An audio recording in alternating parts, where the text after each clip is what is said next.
할렐루야. 오늘 또 하나님의 은혜와 평강이 여러분과 함께 하기를 축복합니다.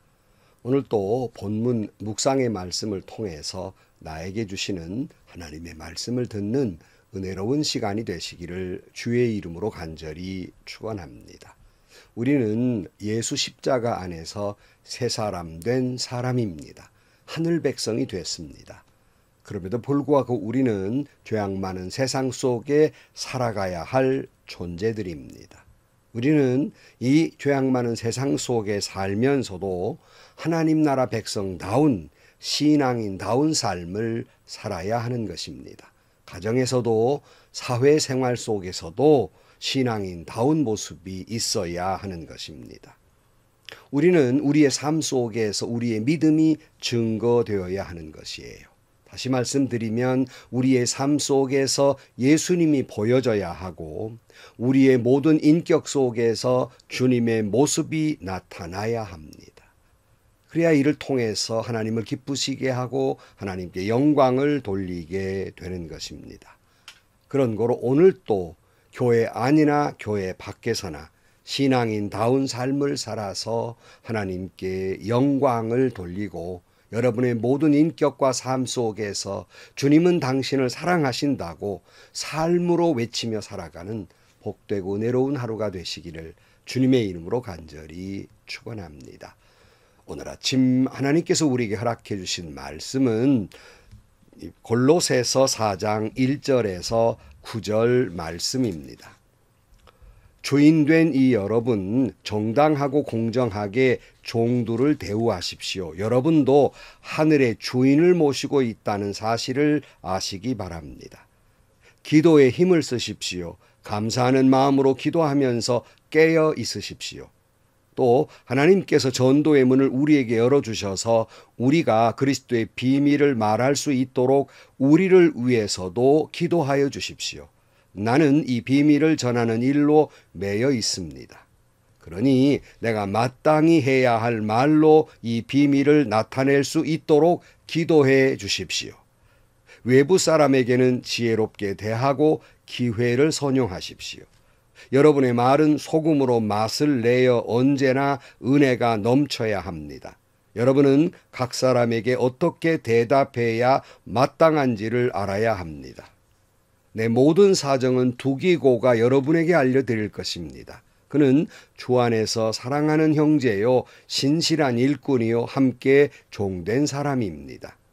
내가 그를 여러분에게 보내는 것은 여러분이 우리의 사정을 알고 마음의 위로를 받게 하려는 것입니다. 그리고 사랑받는 신실한 형제인 오네시모도 같이 보냅니다. 그는 여러분의 동향인입니다. 그들이 이곳 사정을 모두 여러분에게 알려드릴 것입니다. 아멘. 우리는 지난 시간에 하나님의 말씀 속에서 우리의 믿음이 구체적으로 실천돼야 한다는 말씀을 나누면서 남편과 아내가 그리고 부모와 자식이 그리고 사회 속에서는 종과 주인의 관계 속에서 그 믿음이 나타나야 한다는 말씀을 나누었습니다. 이런 관계 속에서 우리는 결국 어떤 관계든지 주님을 대하는 것처럼 주님 앞에서 사랑하고 존중히 여기며 서로 성실하게 살아가야 합니다. 오늘은 종들아 하신 말씀 가운데 4장으로 넘어오면서 이제 주인들아 하고 말씀하고 있는 거예요. 1절 말씀. 주인된 이 여러분 정당하고 공정하게 종들을 대우하십시오. 여러분도 하늘의 주인을 모시고 있다는 사실을 아시기 바랍니다. 이렇게 말씀하고 있어요. 계속 쌍둥이 서신 에베소서를 같이 보고 있죠. 에베소서 6장 9절 말씀에도 보면 주인된 이 여러분 종들에게 이와 같이 대하고 위협을 그만두십시오. 그들의 주님이시요 여러분의 주님이신 분께서 하늘에 계신다는 것과 주님께서는 사람을 차별하여 대하지 않으신다는 것을 여러분은 아십시오. 그랬어요. 여기 주인된 여러분 종들에게 이와 같이 대하라고 말씀하고 있는데 바로 그것은 종들이 주인에게 대하듯 여러분도 그렇게 대하라는 말입니다. 어떻게요? 주님께 대하듯. 종들이 주인을 주님께 대하듯이 여러분도 똑같이 그렇게 하라는 겁니다. 주인도 종을 대할 때 주님을 대하듯 그렇게 대해야 한다는 거예요. 공평하게 위협이나 협박으로 하지 말고 똑같이 서로 간에 종이든 주인이든 누구와 만나든 주님을 대하듯 주님께 하듯 해야 한다는 말씀입니다. 왜냐하면 우리도 하늘에 계신 하나님을 주인으로 모시고 있기 때문입니다. 하나님은 주인이나 종이나 구분되어 대하지 않으십니다. 늘 말씀드린 대로 내가 미워하고 원수처럼 여기는 사람도 사랑할 수밖에 없는 것은 내가 그처럼 미워하는 사람을 내가 사랑하는 하나님이, 나의 주인된 하나님이 그를 사랑하시기 때문입니다. 내가 볼 때는 저런 사람은 지옥 가야 되고 심판받아 마땅하다고 분노하지만 하나님은 그럼에도 불구하고 그 사람을 구원해야 할 사람으로 사랑하시기 때문에 우리는 하나님이 사랑하시니까 내 본성으로는 원수와 같지만 주님이 사랑하시기 때문에 나도 사랑해야 하는 것이에요. 혹 원수진 일이 있습니까? 그것은 하나님이 하실 일이에요. 나는 아무리 원수된 사람이라 할지라도 용서하고 사랑해야 될 의무만 있을 뿐인 것입니다. 이렇듯이 주인들도 하나님을 주인으로 모시고 살기에 하나님이 차별 없이 사람들을 대하기 때문에 우리도 종이나 주인이나 서로 간에 주님 대하듯 그렇게 대해야 한다는 말씀입니다.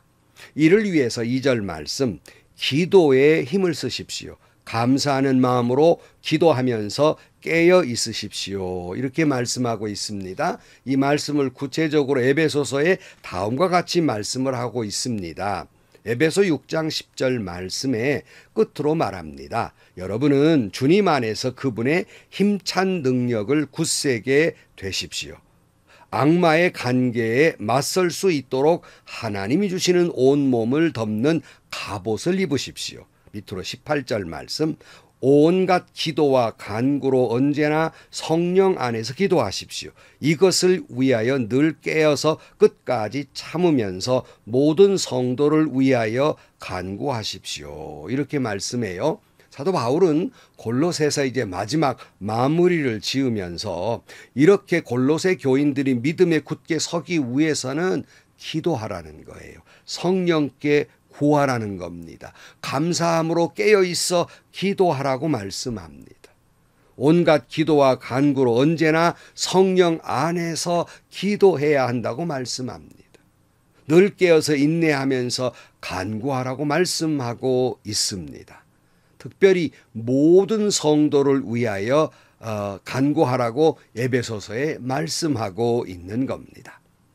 자, 골로새서에서는 4장 3절 말씀에 또 하나님께서 전도의 문을 우리에게 열어주셔서 우리가 그리스도의 비밀을 말할 수 있도록 우리를 위해서 기도하여 주십시오. 나는 이 비밀을 전하는 일로 매여 있습니다. 그러니 내가 마땅히 해야 할 말로 이 비밀을 나타낼 수 있도록 기도해 주십시오. 이렇게 말씀하고 있습니다. 여러분, 사도 바울은 지금 감옥에 갇힌 상태지요. 그가 끝까지 복음을 잘 전할 수 있도록 기도해 달라고 부탁하고 있습니다. 여러분, 우리가 모든 말씀에 순종하는 힘도 기도의 힘이요. 악한 사탄 마귀 역사를 물리치는 힘도 기도의 힘이요. 우리가 믿음 안에 굳세게 살아가는 것도 기도의 힘이며 우리가 사명을 감당하는 것도 기도의 힘입니다. 기도 없이는 아무것도 되는 일이 없어요. 성령이 주시는 능력이 없이는 아무것도 할 수 없는 것입니다. 그런 거로 우리는 사명을 감당하기 위해서 기도해야 합니다. 성령의 능력을 구해야 합니다. 뿐만 아니라 우리는 기도해 드려야 됩니다. 누구를 위해서? 사명자들을 위해서. 여러분의 주변의 사명자들, 특별히 목회자들이나 선교사님들을 위해서 기도해야 합니다. 그분들이 그 사명을 잘 감당할 수 있도록 사도 바울이 골로새 교회에 부탁한 것처럼 목회자들이, 선교사님들이 여러분에게 절실히 부탁하는 것은 바로 기도의 부탁입니다. 염치 없지만 저도 부탁을 드려요. 왜냐하면 저도 은퇴를 했지만 주님 오라 하실 때까지 부끄러운 모습 보이지 않고 주님 나라 잘 갈 수 있도록 끝까지 주어진 삶을, 주어진 사명을 잘 감당할 수 있도록 기도해 주시기를 부탁을 드립니다. 5절 말씀, 외부 사람에게는 지혜롭게 대하고 기회를 선용하십시오. 여러분의 말은 소금으로 맛을 내어 언제나 은혜가 넘쳐야 합니다. 여러분은 각 사람에게 어떻게 대답해야 마땅한지를 알아야 됩니다. 말씀합니다. 사도 바울은 골로새 교회 외부 사람들이란 말은 믿지 않는 사람들, 세상 사람들에게 지혜롭게 대해야 한다는 거예요. 막무가내로 해서는 안 돼요. 근데 성도들 가운데는 도대체가 신앙을 전한다고 하면 막무가내 지혜롭게 해야 됩니다. 그리고 늘 기회를 선용해야 돼요. 이게 적절한 기회를, 물론 때를 얻든지 못 얻든지 말씀을 전해야 되지만 가장 좋은 타이밍, 내게 주어진 기회를 잘 활용할 줄 알아야 합니다. 마태복음 5장 14절 말씀에 너희는 세상의 빛이다. 산 위에 세운 마을을 숨길 수 없다. 또 사람이 등불을 켜서 말 아래다 내려놓지 아니하고 등경 위에다 놓아둔다. 그래야 등불이 집안에 있는 모든 사람에게 환히 비친다. 이와 같이 너희 빛을 사람에게 비추어서 그들이 너희의 착한 행실을 보고 하늘에 계신 너희 아버지께 영광을 돌리게 하라. 그러니까 우리는 세상에 보낸, 하나님이 세상에 보낸 빛된 사람들입니다. 빛이 뭐예요? 밝혀야 되는 거예요. 세상을 밝혀야 될 사람들이에요. 무엇으로요? 너희의 착한 행실로 세상의 빛이 되어서 하나님께 영광을 돌리라고 말씀하고 있습니다. 성도 여러분, 여러분은 지금 여러분의 착한 행실로 세상을 주님의 이름으로 밝히고 있습니까? 여러분의 교회는 착한 행실로 세상을 밝히고 있습니까? 한국교회는 이 세상 속에서 빛이 돼서 착한 행실로 빛을 내어주고 있습니까? 주어진 기회를 잘 선용해서 착한 행실로 여러분의 믿음이 여러분의 삶 속에서 증거되고 우리의 은혜롭고 지혜로운 말 속에서 주님이 드러나야 할 것입니다. 오늘 또 여러분의 입술을 통해서 주님을 기쁘시게 주님께 영광을 돌리고 세상의 빛과 같이 은혜로운 언어로 살아가는 하루가 되기를 축복합니다. 7절 말씀, 내 모든 사정은 두기고가 여러분에게 알려드릴 것입니다. 그는 주님 안에서 사랑하는 형제요 신실한 일꾼이 함께 종된 사람입니다. 내가 그를 여러분에게 보내는 것은 여러분이 우리의 사정을 알고 마음의 위로를 받게 하려는 것입니다. 그리고 사랑받는 신실한 형제인 오네시모도 같이 보냅니다. 그는 여러분의 동양인입니다. 그들이 이곳 사정을 모두 여러분에게 알려드릴 것입니다. 사도 바울은 두기고와 오네시모를 골로새 교회에 보냅니다. 이들을 보내는 목적은 이들을 위로하고 싶었던 거예요. 이들이 아마 지금 바울을 걱정하고 있었을 거예요. 노사도가 옥에 갇혔으니까 이 걱정이 큰데 이 두 사람을 보내서 바울이 잘 지내고 있음을 말해서 그들을 위로하고 싶었던 겁니다. 사도 바울도 두기고도 오네시모도 위로의 사람들이었습니다. 하나님은 우리가 세상에 비치며 위로자로 살기를 원하십니다. 이사야 40장 1절 말씀에 너희는 위로하여라, 나의 백성을 위로하여라, 너희의 하나님께서 말씀하신다 그랬어요. 여러분, 오늘 또 우리가 누구를 만나든 행여나 비난하고 비판하고 정죄하고 상처를 주는 사람이 아니라 주님의 마음으로 사랑과 용서, 긍휼과 자비, 용납함으로 위로자가 되기를 축복합니다. 판단은 주님의 몫이에요. 사랑과 용서는 우리의 의무예요. 위로하는 것이 우리의 사명입니다. 그 사명 잘 감당할 수 있기를 축복합니다. 그런데 여기 두기고를 뭐라고 설명하고 있죠? 주님 안에서 사랑하는 형제요, 신실한 일꾼이요, 함께 종된 사람이라고 설명하고 있어요.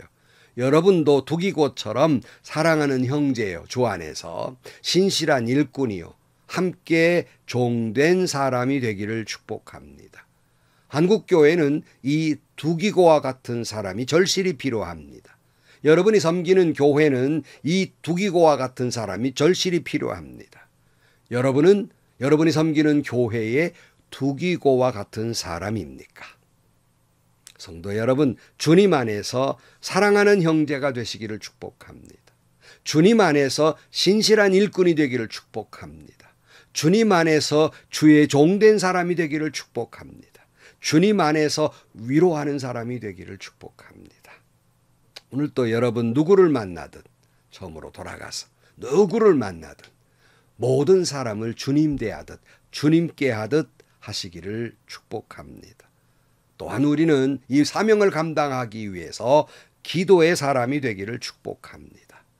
그리고 여러분의 언어 속에서 주님의 사랑과 지혜가 은혜가 나타나기를 축복합니다. 오늘 또 하나님이 나를 세상에 보낸 빛으로 살고 그리고 하나님이 나를 세상에 위로자로 보냈으니 위로자의 삶을 살게 되기를 축복합니다. 기도하시겠습니다. 하나님 아버지, 오늘 또 누구를 만나든 주님 뵌 듯 그런 마음으로 모든 사람을 대하며 살게 하시고 늘 저희들 기도하는 사람이 되어서 성령의 능력으로 주어진 사명을 잘 감당할 수 있게 하여 주옵소서. 세상에 보내주신 빛이며 세상에 보내준 위로자의 사명을 잘 감당할 수 있도록 도와주옵소서. 예수님의 이름으로 기도하옵나이다. 아멘. 참 쉽지 않은 일이지만 오늘 또 어떤 사람을 만나든지 내가 주님 앞에서 있다는 사실을 기억하면서 늘 주님 대하듯 주님께 하듯이 성실한 마음으로 사랑하는 마음으로 대하시기를 축복합니다. 또 이를 위해 열심히 기도하시고요. 오늘 또 누군가에게 위로자가 되어주시기를 축복합니다. 행복하시고요. 좋은 일이 가득한 하루가 되시기를 주님의 이름으로 간절히 축원합니다.